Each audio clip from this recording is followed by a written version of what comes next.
Bonjour encore à tous et à toutes. Aujourd'hui dans cette vidéo, je vais vous parler du karma.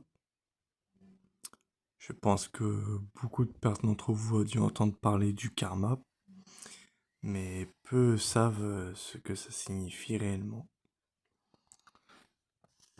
Donc je vais vous expliquer ça tout de suite. Donc selon les principes du karma, toutes nos actions, toutes nos pensées et toutes nos intentions créent de l'énergie. Ce sont des causes qui entraînent des conséquences. Quand on dégage de l'énergie positive, on en reçoit en retour. Mais lorsqu'on envoie des ondes négatives dans le monde, on ne récolte que des problèmes. Voilà,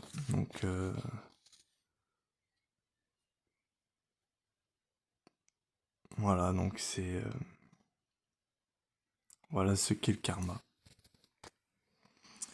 Je pense que certains d'entre vous, pour ceux qui ont été au lycée ou au collège, ou même à l'école, enfin généralement c'est plus au lycée ou au collège qu'on dit ça, ou même dans les villes, enfin dans la vie quotidienne.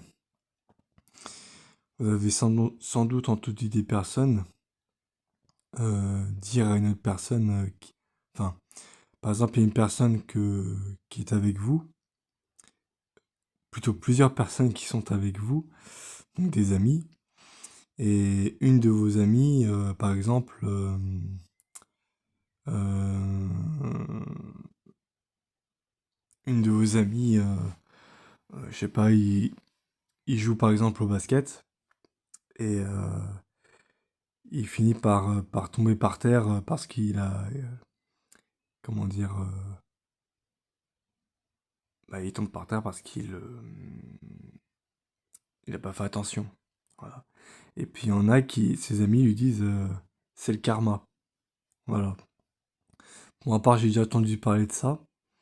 Alors je connaissais le concept du karma, mais quand j'entendais des amis d'un lycée parler de ça, parce que je jouais au foot à une époque avec eux, euh, ils disaient ce mot-là. Alors comme j'ai dit, je connaissais le mot karma, mais je savais pas ce que ça signifiait réellement. Il a fallu que je fasse des recherches plus approfondies. Et du coup, j'ai compris ce que ça voulait dire. Voilà. Donc,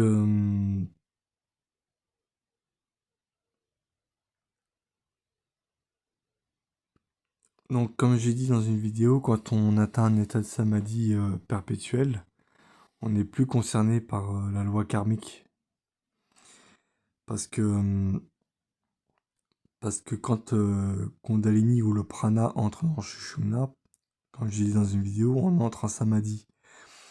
Et, euh, et du coup, l'énergie elle devient neutre. Parce que Sushumna, je rappelle, c'est une énergie neutre. Donc il n'y a plus de notion de dualité. Là, on entre dans l'unité. Donc il n'y a plus de notion de bien ou de mal. Là, ce que l'énergie elle va au-delà de...